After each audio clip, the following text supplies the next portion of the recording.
بل تؤثرون الحیات الدنیا والآخرۃ خیر وابقیٰ کلا بل تحبون العاجلہ وتذرون الآخرہ، تم اس عاجلہ کو پسند کرتے ہو، اس دنیا کی زندگی کو تم ترجیح دیتے ہو، جبکہ آخرت ہے جو باقی رہنے والی ابدی۔ اگر تو یہ معلوم ہو، جیسا کہ سورہ عنکبوت کی آیت کے حوالے سے میں نے آپ کو آیت سنائی کہ وما هذه الحیات الدنیا الا لہو ولعب وان الدار الاخرۃ لہی الحیوان لو کانوا یعلمون، اصل زندگی جو ہے وہ آخرت کی زندگی ہے، کاش کہ انہیں معلوم ہو۔ ایک حقیقت تو یہ معلوم ہو اور مستحضر ہو کہ اصل زندگی آخرت کی زندگی ہے، اور دوسری حقیقت یہ کہ یہ دنیا کی زندگی ایک امتحانی وقفہ ہے۔ قلزم ہستی سے تو ابراہ مانند حباب، اس نیا خانے میں تیرا امتحان ہے۔ یہ مستحضر رہے تو اس کا نتیجہ کیا نکلے گا؟ انسان دنیا پرست نہیں بنے گا۔ متاع ہے دنیا، برتنے کی چیز ہے۔ وما هذه الحیات الدنیا الا متاع، برتنے کی چیز ہے، برتو اس۔ اب میں یہاں آپ کو کچھ حدیثیں بھی سنا دینا چاہتا ہوں۔ ایک حدیث میں حضور نے عجیب نقشہ کھینچا ہے، مالی ولی دنیا، لوگوں مجھے تمہاری دنیا سے کیا سروکار؟ انما مثلی کراکب استظل تحت شجرۃ ثم راح فترکھا، میری مثال تو اس سوار کسی ہے جو تھوڑی دیر کے لیے کسی درخت کے سائے میں سستانے کے لیے رک جاتا ہے۔ اس درخت کو اپنی منزل نہیں سمجھتا، اپنا گھر نہیں سمجھتا، تھوڑی دیر کا سستانا ہے، پھر وہ اس درخت کو چھو خیر بات کہتا ہے، اپنا راستہ لیتا ہے، اپنی منزل کی طرف رواں ہو جاتا ہے۔ بس اتنا تعلق، منزل یاد رہے۔ چنانچہ ایک دوسری بڑی پیاری حدیث ہے، بہت مختصر بھی ہے، انما الدنیا خلقت لکم وانتم خلقتم للآخرہ، دیکھو یہ دنیا تمہارے لیے بنائی، خلق لکم ما فی السماوات والارض، قرآن مجید میں، اس لیے میں نے کہا تھا خلافت ہمیں دینی تھی تو سب کچھ ہمارے لیے بنایا تھا۔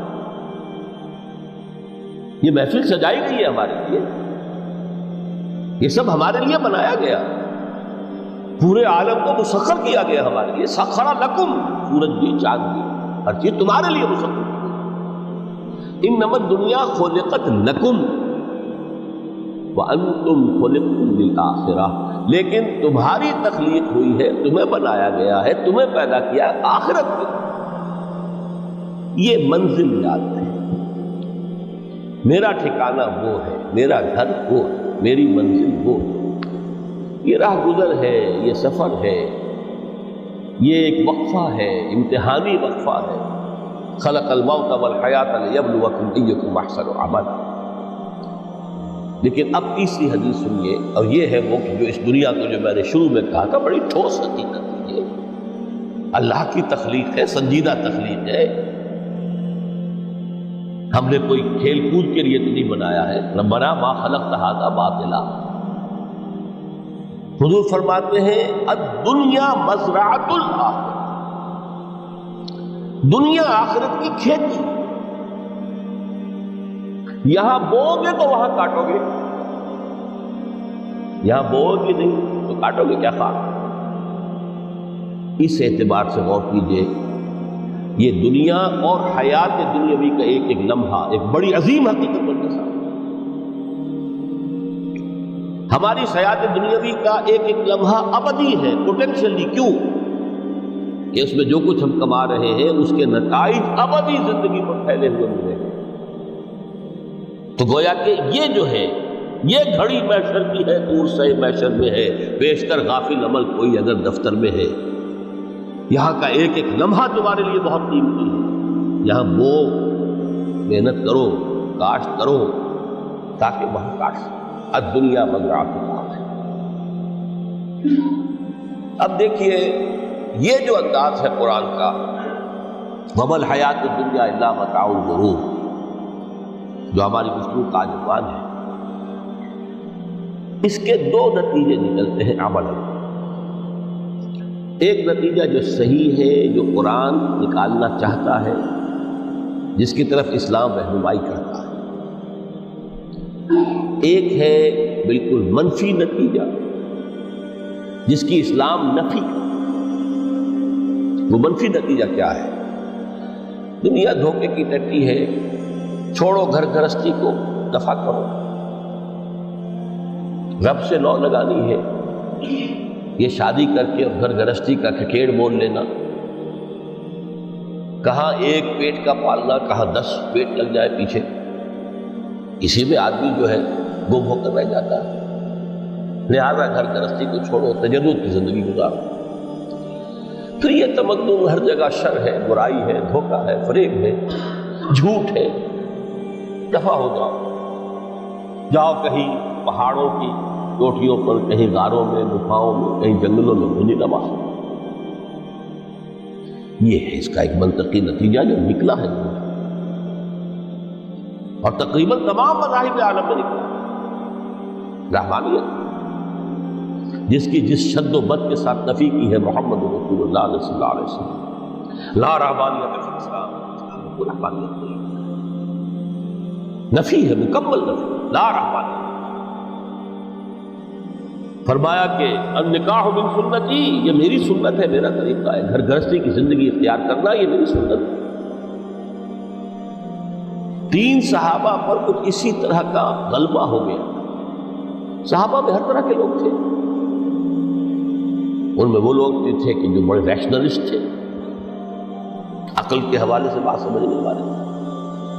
حضرت عمر کو ہم کہہ سکتے ہیں کہ سر خیل تھے رضی اللہ تعالیٰ۔ تو درویش بڑش لوگ بھی تھے، کچھ پر یہ تقویٰ کا اور درویشی کا بہت زیادہ غلبہ ہو گیا تھا، مغلوب الحال ہم انہیں کہہ سکتے ہیں۔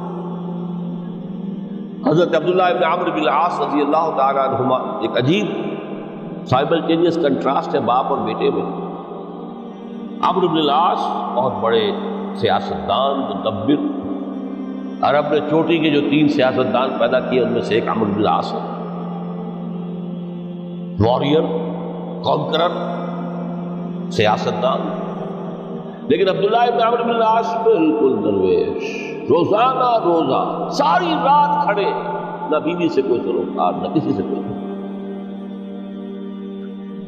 حضور کو اطلاع ملی، بلا لیا، جواب طلبی ہو گئی، یا عبداللہ اولا مخبر انک تصوم الدہر وتقوم اللیل، اے عبداللہ مجھے یہ خبر دی گئی ہے تم ساری رات کھڑے رہے، روزانہ روزہ رکھتے، کیا کہتے ہیں؟ جی حضور ایسا تو ہے۔ لا تفعل، مت کرو ہرگز۔ فإن لنفسك عليك حقا وإن لزوجك عليك حقا وإن لزورك عليك حقا، دیکھو تم پر تمہارے اس جسم کا اور نفس کا بھی حق، اسے آرام بھی دو، اس کی ضروریات بھی پوری کرو، اس کی دیکھ بھال بھی کرو، یہ بھی تمہارے پاس امانت ہے۔ پھر تم پر تمہاری بیوی کا حق ہے۔ کسی صحابی نے دیکھا تھا حضرت عبداللہ ابن عمرو بن العاص کی بیوی کو کہ وہ بالکل جیسے کہ میلی کچیلی حالت میں تھی، پوچھا یہ کیا حال بنا رہا ہے؟ کہ آپ کے دوست کو تو کوئی غرض ہے ہی نہیں سے، ظاہر بات ہے مسلمان بیوی اور اس کے لیے وہ سگھار کرے، شوہر ہی کو کوئی دلچسپی نہ ہو، اس سے غرض ہی نہیں، لا تفعل۔ رات کو سو بھی، دیکھو مجھے، میں رات کو سوتا بھی ہوں، نماز پڑھتا بھی ہوں، میں روزے رکھتا بھی ہوں، نماز بھی کرتا ہوں، دیکھو زیادہ سے زیادہ ہفتے میں 2 دن روزے رکھ لیا کرو۔ حضور مجھے اور تھوڑی سی اجازت، اچھا 1 دن ناغا، 1 دن صوم داؤد، اس سے آگے کی اجازت۔ اسی طرح 3 حضرات سراس رحمت آتا ہے حدیث میں، بخاری شریف کی روایت ہے، ان پر بھی کوئی ایسا ہی غلبہ ہوا رحمانیت کا، ترک دنیا کا۔ انہوں نے آ کے ازواج مطہرات سے معلوم کیا آپ کتنی رات نماز پڑھتے ہیں، کتنا دو سوتے ہیں، مہینے میں کتنے آپ روزے رکھتے ہیں نفلی۔